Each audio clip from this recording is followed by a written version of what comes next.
ಕೆಂಡ ಸಂಪಿಗೆ ನಮ್ಮ ಕೆಂಡ ಸಂಪಿಗೆ. ಅಯ್ಯೋ ದೇವ್ರೆ, ನೀವು ಎಲ್ಲ ಯಾಕೆ ಟೆನ್ಷನ್ ಮಾಡ್ಕೊಂಡಿದ್ರ? ಸಾಹೇಬ್ರು ಇದೇ ರೋಡಲ್ಲಿ ಬರ್ತೀನಿ ಅಂತ ನನಗೆ ಫೋನ್ ಮಾಡಿ ಹೇಳಿದ್ರು. ಅವ್ರೇನು ತೀರ್ಥಯಾತ್ರೆ ಕಳ್ಸಲ್ಲ ಅಂತಾರ? ಆಗಲ್ಲ, ದೇವ್ರು ಬಂದ್ಬಿಟ್ರು. ದಾರಿ ಬಿಡಿ ದಾರಿ ಬಿಡಿ ದಾರಿ ಬಿಡಿ ದಾರಿ ಬಿಡಿ ದಾರಿ ಬಿಡಿ. ಏನ್ ಶಿವಣ್ಣ ಇಲ್ಲಿ ಗುಂಪು ಕಟ್ಟಿದ್ದೀರಾ? ನಾನೇ ಕಾಲನಿಗೆ ಬರ್ತಾ ಇದ್ನಲ್ಲ. ನಿಮ್ಗೆ ಯಾಕೆ ತೊಂದರೆ ಕೊಡೋದು ಅಂತ ನಾವೇ ಇಲ್ಲಿ ಬಂದ್ಬಿಟ್ವಿ. ಏನಿಲ್ಲ ಸಾಹೇಬ್ರೆ, ನಮ್ಮ ಕಾಲೋನಿಲಿ ಕೆಲವು ಜನ ವಯಸ್ಸಾದವರು ಇದ್ದಾರೆ, ತೀರ್ಥಯಾತ್ರೆಗೆ ಹೋಗ್ಬೇಕು ಅಂತ ಇದ್ದಾರೆ. ಅದಕ್ಕೆ ಲೆಕ್ಕ ಹಾಕಿದ್ವಿ. ಲೆಕ್ಕ ನೋಡಿದ್ರೆ ನಾವ್ ಯಾರು ಕಾಶಿ ನೋಡಕ್ ಸಾಧ್ಯನೇ ಇಲ್ಲ ಅಂತ ಅನ್ಸುತ್ತೆ. ಸಾಹೇಬ್ರೆ, ನಾವೇನಿದ್ರು ಕಾಶಿನ ಟಿವಿಲೋ ಅಥವಾ ಫೋನಲ್ಲೇ ನೋಡಿ ಖುಷಿ ಪಡ್ಬೇಕಷ್ಟೇ. ಅದಕ್ಕೆ ಯಾಕೆ ಬೇಜಾರು ಮಾಡ್ಕೋತೀರಾ? ನಮ್ ಸರ್ಕಾರ ಬಡತನ ರೇಖೆಯಲ್ಲಿರೋರ್ಗೆ ಉಚಿತವಾಗಿ ತೀರ್ಥಯಾತ್ರೆ ವ್ಯವಸ್ಥೆ ಮಾಡ್ತಿದೆ. ಅದರಲ್ಲಿ ವಯಸ್ಸಾದವ್ರನ್ನ ಕರ್ಕೊಂಡು ಹೋಗ್ಬೋದು. ನೀವು ₹1 ಖರ್ಚು ಮಾಡೋದು ಬೇಡ, ಸರ್ಕಾರ ದುಡ್ಡಲ್ಲೇ ಫ್ರೀ ಆಗಿ ಹೋಗಿ ಬರ್ಬೋದು. ಯಾಕೆ ಚಿಂತೆ ಮಾಡ್ತೀರಾ? ಹೌದಾ ಸಾಹೇಬ್ರೆ? ಸಾಹೇಬ್ರೆ, ಆ ಸಮಯ ಯಾವಾಗ ಬರುತ್ತೆ? ನೀನ್ ಇದೇ ತಿಂಗಳಲ್ಲಿ ಜಾರಿ ಆಗುತ್ತೆ. ಬಂದ ತಕ್ಷಣ ನಾನು ಹೇಳ್ತೀನಿ ಬಿಡಿ. ಸಾಧಕ, ನಾನು ಹೇಳಲಿಲ್ವಾ ಈ ಮಾತನ್ನ ನಮ್ಮ ಸಾಹೇಬ್ರಿಗೆ ಕಿವಿಗೆ ಹಾಕೋಣ ಅಂತ? ಈಗ ನೋಡ್ರೆ ನಮ್ಮ ಸಾಹೇಬ್ರಿಗೆ ಎಲ್ಲಾರು ಕರ್ಕೊಂಡು ಹೋಗ್ತಾ ಇದ್ದಾರೆ. ಸಾಹೇಬ್ರೆ, ನೀವು ಅರ್ಜೆಂಟಾಗಿ ಎಲ್ಲಿಗೆ ಹೋಗ್ಬೇಕಾಯ್ತು ಏನೋ ಗೊತ್ತಿಲ್ಲ, ನಮ್ಮಿಂದ ನಿಮಗೆ ತೊಂದರೆ ಆಯ್ತು, ದಯವಿಟ್ಟು ಕ್ಷಮೆ ಇರಲಿ. ಹಾಗೇನಿಲ್ಲ, ನಾನಿಲ್ಲೇ ಸುಮ್ಮನೆ ಅವ್ರ ಮನೆಗೆ ಹೋಗ್ತಾ ಇದ್ದೆ. ಸುಮ್ಮನೆ ಮನೇಲಿ ಇದ್ದಾಳೆ? ನಂಗೂ ಗೊತ್ತು. ಗೊತ್ತಾ ಸಾಧಕ, ಸುಮ್ಮನೆ ಬಿಟ್ಟು ನಮ್ಮ ಸಾಹೇಬ್ರಿಗೆ ಒಂದು ಗಡಿಗೆರೆ ಇರೋಕ್ಕಾಗಲ್ಲ ಅನ್ಸುತ್ತೆ. ಸಾಹೇಬ್ರೆ, ಹೊರಡಿ ಹೊಡಿ ಹೊಡಿ ಹೊಡಿ ಅರ್ಜೆಂಟಾಗಿ. ಸರಿ, ಹಾಗಾದ್ರೆ ನಾನು ಬರ್ತೀನಿ ಬರ್ತೀನಿ ಬರ್ತೀನಿ. ಭವ, ಹಾಯ್, ಹೇಗಿದ್ಯಾ? ಚೆನ್ನಾಗಿದ್ದೀನಿ. ನೀವಿಲ್ಲಿ? ನಾನು ಸಾಹೇಬ್ರೆ. ಸುಮ್ಮನವರೇ, ನೀವೇನಿಲ್ಲಿ? ಭಾವ, ಅಕ್ಕ ಅದು ಸಾಹೇಬ್ರೆ, ಅಪ್ಪನ್ ನೋಡ್ಕೊಂಡು ಹೋಗೋಣ ಅಂತ ಬಂದೆ. ಯಾಕೆ, ಹುಷಾರಿಲ್ವಾ? ಹುಷಾರಾಗೇ ಇದ್ದಾರೆ ಸಾಹೇಬ್ರೆ. ಆಪರೇಷನ್ ಆದ್ಮೇಲೆ ಅವ್ರನ್ನ ನೋಡೋದಕ್ಕೆ ಬಂದೇ ಇರಲಿಲ್ಲ, ಅದಕ್ಕೆ ನೋಡ್ಕೊಂಡು ಹೋಗೋಣ ಅಂತ ಬಂದೆ. ನಿಮ್ ಮನೇಲೆಲ್ಲೂ ಕಾಣಿಸಿಲ್ಲ ಅಂತ ಭಾವ ನಿನ್ನ ಹುಡ್ಕೊಂಡು ಇಲ್ಲಿಗೆ ಬಂದ್ಬಿಟ್ಟಿದ್ದಾರೆ ಅಲ್ವಾ ಬಾಬಾ? ಹಾಗೇನಿಲ್ಲ, ಸುಮ್ಮನವ್ರು ಇಲ್ಲಿದ್ದಾರೆ ಅಂತ ನಂಗೆ ಇವಾಗಲೇ ಗೊತ್ತಾಗಿದ್ದು. ನಾನು ಶಿವಣ್ಣ ಮತ್ತೆ ದೇವಣ್ಣ ಅವ್ರಿಗೆ ಕಾಲೋನಿಯವರು ಕಾಶಿ ಯಾತ್ರೆಗೆ ಹೋಗ್ಬೇಕು ಅಂತ ಹೇಳ್ತಾ ಇದ್ರಂತೆ. ನಮ್ಮ ಸರ್ಕಾರದಲ್ಲಿ ಅದಕ್ಕೋಸ್ಕರನೇ ಒಂದು ಯೋಜನೆ ಇದೆ. ಆ ಯೋಜನೆಯಲ್ಲಿ ಹೋಗಿ ಬರ್ಬೋದು ಅಂತ ನಾನು ಹೇಳೋಣ ಅಂತ ಬಂದೆ. ಹೆಂಗೋ ಇಷ್ಟು ದೂರ ಬಂದಿದ್ದೀನಲ್ವಾ, ರಾಜಿನ ಮಾತಾಡ್ಸ್ಕೊಂಡು ಹೋಗೋಣ ಅಂತ ಬಂದೆ. ಓ ಹೌದಾ? ಸರಿ, ಹಾಗಾದ್ರೆ ನೀವು ಮಾತಾಡಾಯ್ತು ಅಂದ್ರೆ ಬನ್ನಿ, ಕಾರಲ್ಲೇ ಹೋಗೋಣ. ಬೆಳಗಿನ ತರ ಸುಮ್ಮನೆ ಆಟೋಲ್ಲಿ ಹೋಗ್ತೀರಾ? ಸಾಹೇಬ್ರೆ, ನಾನು ಬೆಳಿಗ್ಗೆ ಆಟೋದಲ್ಲಿ ಬಂದೆ ಅಂತ ನಿಮ್ಗೆ ಗೊತ್ತಾಯ್ತು? ಅದು ನಮ್ಗೊಂದು ಅರ್ಜೆಂಟ್ ಮೀಟಿಂಗ್ ಇದೆ, ನಾನು ಕಾರಲ್ಲಿ ವೇಟ್ ಮಾಡ್ತಾ ಇರ್ತೀನಿ, ನೀವು ಬನ್ನಿ ಆಯ್ತಾ? ಬಾಯ್ ರಾಜಿ, ಬಾಯ್. ಸಾಹೇಬ್ರೆ, ಬಾಬಾ ಜ್ಯೂಸ್ ಏನಾದ್ರು? ಜ್ಯೂಸ್ ಏನ್ ಬೇಡ, ಕುಡ್ಕೊಂಡು ಬಂದೆ, ಬನ್ನಿ. ಅಕ್ಕ, ಭಾವನ್ಗೆ ನಿನ್ ಮೇಲೆ ಅದೆಷ್ಟು ಪ್ರೀತಿ ಇದೆ ಅಲ್ವಾ? ಹೌದು ಕಣೆ. ಸರಿ ರಾಜಿ, ಸಾಹೇಬ್ರು ಕಾಯ್ತಾ ಇರ್ತಾರೆ, ನಾನು ಹೋಗಿ ಬರ್ತೀನಿ. ಆ ಫೈಲ್ಗಳು ತಂದ್ಕೊಡು. ಒಂದು ನಿಮಿಷ.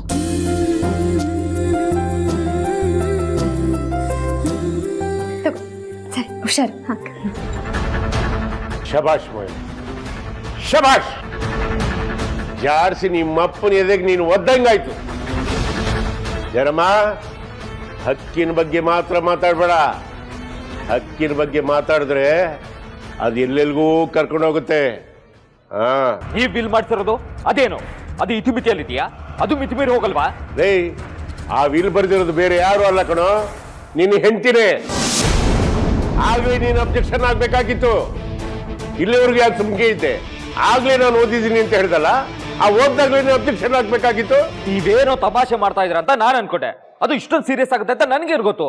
ಜನಮ್ಮ, ನಾನು ಬಿಲ್ ಬರಿ ಅಂತ ಕೊಡ್ಬೇಕಾದ್ರೆ ನಿನ್ನ ಹೆಂಡತಿ ಕೈಲಿ ಇದು ಸೀರಿಯಸ್ ವಿಷಯಮ್ಮ, ಹುಡುಗಾಟಕ್ಕೆ ತಗೋಬೇಡ ಅಂತ ನೀ ಹೇಳ್ಕೊಟ್ಟಿದ್ದು ಗೊತ್ತಾಯ್ತಾ? ಅವಳು ಓದಿ ಸರ್ವಾನುಮತದಿಂದ ನನಗೆ ಒಪ್ಪಿಗೆ ಇದೆ ಅಂತ ಬರೆದ ಮೇಲೇನೆ ಕಣಪ್ಪ ನಾನು ಅದನ್ನ ರಿಜಿಸ್ಟರ್ ಮಾಡಿಸ್ಬೇಕು ಅಂತ ಹೊರಟಿರೋದು. ಹಾಗಾದ್ರೆ ಈ ಬಿಲ್ ಮೇಲೆ ನಾನು ಕೇಸ್ ಹಾಕ್ತೀನಿ. ನೋಡ್ಬೇಕಂದ, ನಿಂದು ಎಷ್ಟೊಂದು ಹೇರ್ ಫಾಲ್ ಆಗ್ತಾ ಇದೆ. ನೀನು ಆರೋಗ್ಯದ ಬಗ್ಗೆ ಸರಿಯಾಗಿ ಕಾಳಜಿ ವಹಿಸ್ತಾ ಇಲ್ಲ.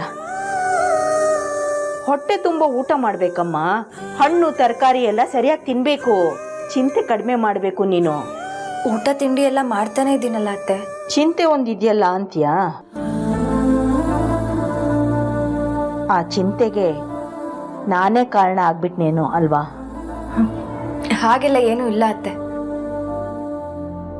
ಅತ್ತೆ, ನಾನು ಆಮೇಲೆ ತಿಂಡಿ ಮಾಡ್ತೀನಿ ಅಂತ ಹೇಳಿದ್ನಲ್ಲ, ಮತ್ತೆ ಸಾಹೇಬ್ರ ಕೈಲಿ ಯಾಕೆ ಕೊಟ್ಟು ಕಳ್ಸಿದ್ರಿ?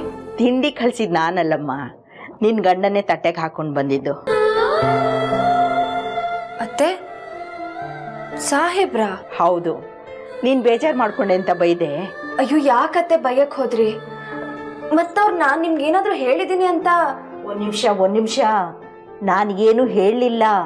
ನೀನೇನು ತಿಂದಿಲ್ಲ, ಮಾತ್ರೆ ತಗೊಂಡಿಲ್ಲ ಅಂತ ಹೇಳಿದೆ ಅಷ್ಟೇ. ಅವನಿಗೆ ಏನು ಅನ್ನಿಸ್ತೋ ಏನೋ, ಹಾಟ್ ಬಾಕ್ಸಲ್ಲಿ ಇದ್ದಿದ್ದ ದೋಸೆನ ಅವನೇ ತಟ್ಟೆಗೆ ಹಾಕೊಂಡು ಬಂದು ನಿನಗೆ ಕೊಟ್ಟಿದ್ದಾನೆ. ಒಟ್ನಲ್ಲಿ ಇವತ್ತು ಓಟು ಅವನು ನಿನಗೇನೆ ಹಾಕೋದು. ಹಾಗೆ ಮಾಡದೇ ಇದ್ರೆ ಸಾಕು ಅತ್ತೆ. ಸಾಹೇಬ್ರಿಗೆ ಸಾಧನಕ್ಕನ ಮೇಲೆ ಗೌರವ ಇದೆ, ಅವ್ರಿಗೆ ಓಟ್ ಹಾಕ್ಬೇಕು. ಸರಿ ಸರಿ, ಈಗ ಬೇಗ ಬೇಗ ಜಡೆ ಹಾಕ್ತೀನಿ. ಈಗ ವೋಟಿಂಗಿಗೆ ನಿನ್ನ ಮಾವ ಕೆಳಗಡೆ ಕರೀತಾರೆ. ಸರಿ ಅತ್ತೆ. ಏನಂದೆ ಮಗನೇ, ಕೇಸ್ ಹಾಕ್ತೀಯಾ? ಈ ಅಪ್ಪನ ಮೇಲೆ ಕೇಸ್ ಹಾಕ್ತೀಯಾ? ಅದು ನನಗೆ ಆಸ್ತಿ ಬೇಕು ಅಂತ. ಮತ್ತೆ ಈ ರೀತಿ ಮಗನಿಗೆ ಅನ್ಯಾಯ ಆಗ್ತಾ ಇದ್ರೆ ಅದು ನೋಡ್ಕೊಂಡು ಸುಮ್ಮನೆ ಇರಕ್ಕಾಗುತ್ತಾ? ನಾನು ಹೇಳಿದೆ ತಾನೆ, ಆಸ್ತಿಲಿ ಭಾಗ ಬೇಡ ಅಂತ. ಆಯ್ತು ಮಗನೇ, ಆಯ್ತು. ಈಗ ನಿನ್ಗೇನು ಬೇಕು ಹೇಳು. ಆಸ್ತಿಯಲ್ಲಿ ಸರಿಯಾದ ಪಾಲ್ ಬೇಕು. ನೀನು ನನ್ನ ಮೇಲೇನೆ ಕೇಸು? ಬೇಡಪ್ಪ ಬೇಡ, ನೀನು ಅವ್ರ ಥರನೇ ಯೋಚನೆ ಮಾಡಬೇಡ ಕಣೋ. ಈ ಮನೆ ಹಿರಿಯಾಗಿ ಯೋಚನೆ ಮಾಡು. ಈಗೇನಪ್ಪ, ನನ್ನ ಆಸ್ತಿ ಒಳಗೆ ನಿನ್ನ ಹಕ್ಕಿಗೆ ಎಷ್ಟು ಬರುತ್ತೋ ಅಷ್ಟು ಕೊಟ್ರೆ ನಿಂಗೆ ತೃಪ್ತಿನಾ?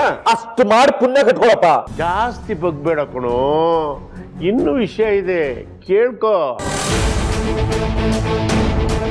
ಓಕೆ, ನಿನಗೊಂದು ವಿಷಯ ಮನವರಿಕೆ ಮಾಡ್ಕೊಡ್ತೀನಿ, ಚೆನ್ನಾಗಿ ಕೇಳಿಸ್ಕೊ ಮಗನೇ. ನನಗೆ ಪಿತ್ರಾರ್ಜಿತವಾಗಿ ಬಂದಿರೋದು 40% ಮಾತ್ರ. ಉಳಿದಿದ್ದ 60% ಏನಿದೆಯಲ್ಲ ಎಲ್ಲ ನನ್ನ ಸ್ವಯಾರ್ಜಿತ. ಈ 40% ಅಲ್ಲಿ ನಿಮ್ಮ 4 ಜನಕ್ಕೂ ಸಮವಾಗಿ ಹಂಚಿಬಿಡ್ತೀನಿ. ಇನ್ನು ಮಿಕ್ಕಿದ 60% ನನ್ನ ಸ್ವಯಾರ್ಜಿತ ಏನಿದೆಯಲ್ಲ, ನನಗೆ ಯಾರು ಇಷ್ಟ ಬರುತ್ತೋ ಅವ್ರಿಗೆ ದಾನ ಮಾಡ್ತೀನಿ.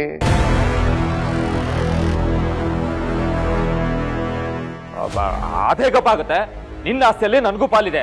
ಏಯ್, ಯಾರೋ ಹೇಳಿದ್ದು ನಿನಗೆ ನನ್ನ ಸ್ವಯಾರ್ಜಿತ ಆಸ್ತಿಲಿ ನಿನಗೆ ಹಕ್ಕಿದೆ ಅಂತ? ನಾನು ಯಾರಿಗೆ ಬೇಕಾದ್ರೂ ದಾನ ಮಾಡ್ಬೋದು.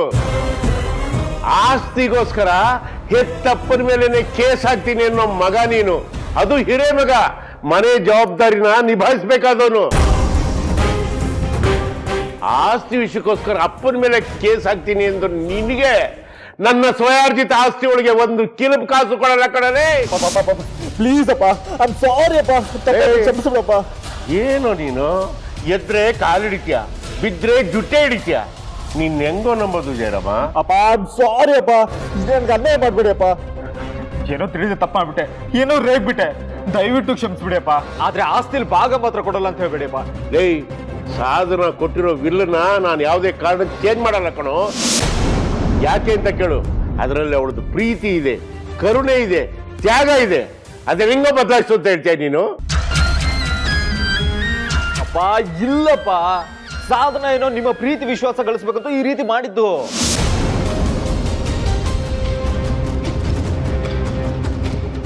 ಏಯ್, ಎದಳ ಮೇಲೆ ಎದೆ ಉದ್ದು ಬೆಳೆದಿರೋ ಮಗ ಕಣೋ ನೀನು, ಗೊತ್ತಾಯ್ತಾ?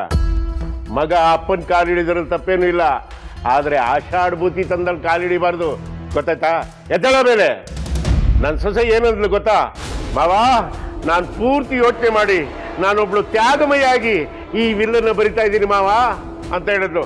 ಅಲ್ಲಮ್ಮ, ಈ ತರ ಒಂದು ದೃಢವಾದ ನಿರ್ಧಾರ ತಗೋಬೇಕಾದ್ರೆ ಒಂದು ಸತಿ ಅಲ್ಲ ಕಂದ, 100 ಸರಿ ಆಲೋಚನೆ ಮಾಡಿ ಹೇಳಿ ಬರೀ ಅಂತ ಹೇಳಿದೆ. ಅದಕ್ಕೆ ಅವಳು ಹೇಳಿದ್ಲು, 100 ಸತಿ ಏನು ಮಾವ, 1000 ಸತಿ ಆಲೋಚನೆ ಮಾಡಿ ಈ ನಿರ್ಧಾರಕ್ಕೆ ಬಂದಿದ್ದೀನಿ, ನಾನೇ ನನ್ನ ಕೈಯಾರ ಬರ್ದಿದ್ದೀನಿ ಅಂತ ಒಳ್ಳೆ ಗಂಡು ಸೇರಿದಾಗ ಹೇಳಿದ್ಲು ಕಣ ಅವಳು.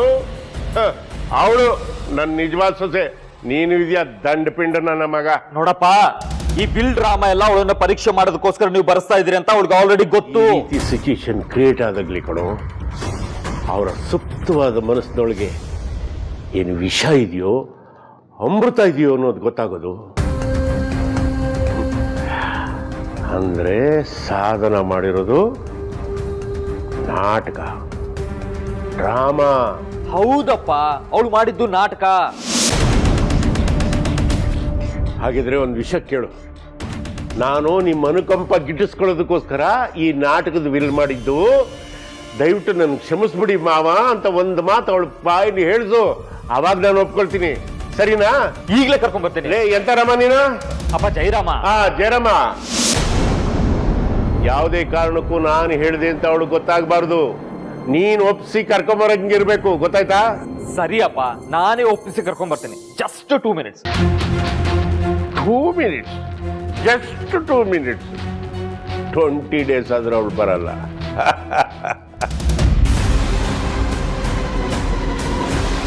ದೊಡ್ಡ ತ್ಯಾಗಮಯ ಆಗೋದಕ್ಕೆ ಹೋಗಿ ನನ್ನ ಮಗಳನ್ನ ಬೀದಿಗೆ ತಗೊಂಬಂದೆ ಅಲ್ಲ. ನೋಡು, ಅಪ್ಪ ಆಸ್ತಿಲಿ 1 ಪೈಸೆನೂ ಕೊಡಲ್ಲ ಅಂತ ಹೇಳ್ತಾ ಇದ್ದಾರೆ. ಏನ್ ಮಾಡ್ತೀಯ ಇವಾಗ? ನಾನೆಲ್ಲ ಕೇಳಿಸ್ಕೊಂಡೆ ಜೈ. ನೀನ್ ಇನ್ನೂ ಮಾವನ್ನ ಕನ್ವಿನ್ಸ್ ಮಾಡ್ಬೋದಿತ್ತು. ಇನ್ನು ಏನ್ ಕನ್ವಿನ್ಸ್ ಮಾಡ್ಲಿ ಸಾಧನ? ಕೈ ಕಾಲು ಹಿಡ್ಕೊಂಡಿದ್ದೀನಿ, ಇನ್ನೇನ್ ಹೇಳ್ಬೇಕಿತ್ತು?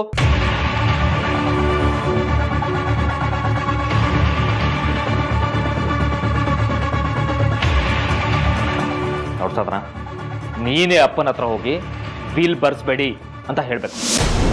Shut up Jai, don't be stupid.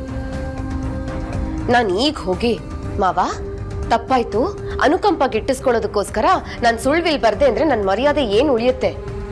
ನಾಳೆ ಯಾರು ನನ್ನ ಮಾತು ಕೇಳ್ತಾರೆ? ಈ ಮನೇಲಿ ಆಡ್ಕೊಂಡು ನಗ್ತಾರೆ. ನಾಳೆ ಬಗ್ಗೆ ತಲೆ ಕೆಡಿಸ್ಕೊಬೇಡ, ಈಗ ಬಂದಿರೋ ಪ್ರಾಬ್ಲಮ್ ಅನ್ನ ಸಾಲ್ವ್ ಮಾಡು. ಅಪ್ಪನ ಹತ್ರ ಹೋಗಿ ಕ್ಷಮೆ ಕೇಳು. ಕೇಳಲ್ಲ, ನಾನ್ ಕೇಳೋದಿಲ್ಲ. ಶಟ್ ಅಪ್ ಸಾಧನ. ನನ್ ಮೇಲೆ ರೇಗ್ತಿದ್ಯಾ? ಮತ್ತಿನ್ ಏನ್ ಮಾಡ್ಲಿ ಸಾಧನ? ಆಸ್ತಿ ಕೈ ತಪ್ಪ ಹೋಗ್ತಾ ಇದೆಯಲ್ಲ. ನನಗೆ ಲಾಭ ಆಗದೆ ಇದ್ರು ಪರವಾಗಿಲ್ಲ, ನನಗ್ ಸಿಗ್ಬೇಕಾದ ಆಸ್ತಿ ಕೈ ಜಾರ್ ಹೋಗ್ಬಾರ್ದು. ಅದನ್ನ ಹೇಗೆ ಉಳಿಸ್ಕೊಳ್ಳೋದು? ನಾನು ಏನ್ ಮಾಡ್ತೀನೋ ಏನ್ ಮಾತಾಡ್ತೀನೋ ನನಗೆ ಗೊತ್ತಿಲ್ಲ. ಆದ್ರೆ ಯಾವುದೇ ಕಾರಣಕ್ಕೂ ನಾನು ತಪ್ಪಾಯ್ತು ಅಂತ ಕೇಳ್ಕೊಳಲ್ಲ, ತಲೆ ತಗ್ಸಲ್ಲ.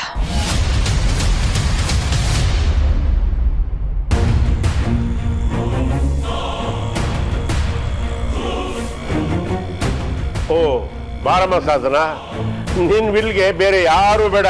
ನಿನ್ ಗಂಡನೇ ತದ್ವಿರುದ್ಧವಾಗಿದ್ದಾನೆ, ಅಂದ್ರೆ ಕ್ವೈಟ್ ಆಪೋಸಿಟ್. ಮಾವ, ಜೈ ನನ್ನ ಹಾಗೆ ಯೋಚನೆ ಮಾಡ್ತಾನೆ ಅಂತ ಅನ್ಕೊಂಡಿದ್ದೆ. ಆದ್ರೆ ಇವನ್ಗೆ ಸಂಬಂಧಗಳಿಗಿಂತ ಆಸ್ತಿ ದೊಡ್ಡದು. ನೀನೇ ತಾನೇ ಹಾಗೆ ಹೇಳಿದ್ದು. ಕೈಯಲ್ಲಿ ಆಸ್ತಿ ಇದ್ರೆ ಸಂಬಂಧಗಳು ತಾನಾಗೆ ಬರುತ್ತಂತೆ. ಸಾಧನ, ನಾನ್ ಏನಂತದ್ ಮುಚ್ಚು ಬಾಯ್. ಮಾವನ್ ಮುಂದೆ ನನ್ನ ಮರ್ಯಾದೆ ತೆಗಿಬೇಡ ನೀನು.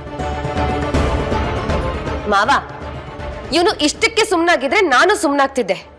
ಆದ್ರೆ ಇವನು ಒಂದ್ ಹೆಜ್ಜೆ ಮುಂದಕ್ಕೆ ಹೋಗಿದ್ದಾನೆ. ನಾನ್ ಬರ್ದಿರೋ ವಿಲ್ನ ನೀವು ರಿಜಿಸ್ಟರ್ ಮಾಡಿದ್ರೆ ನನಗೆ ಡಿವೋರ್ಸ್ ಕೊಡ್ತಾನಂತೆ.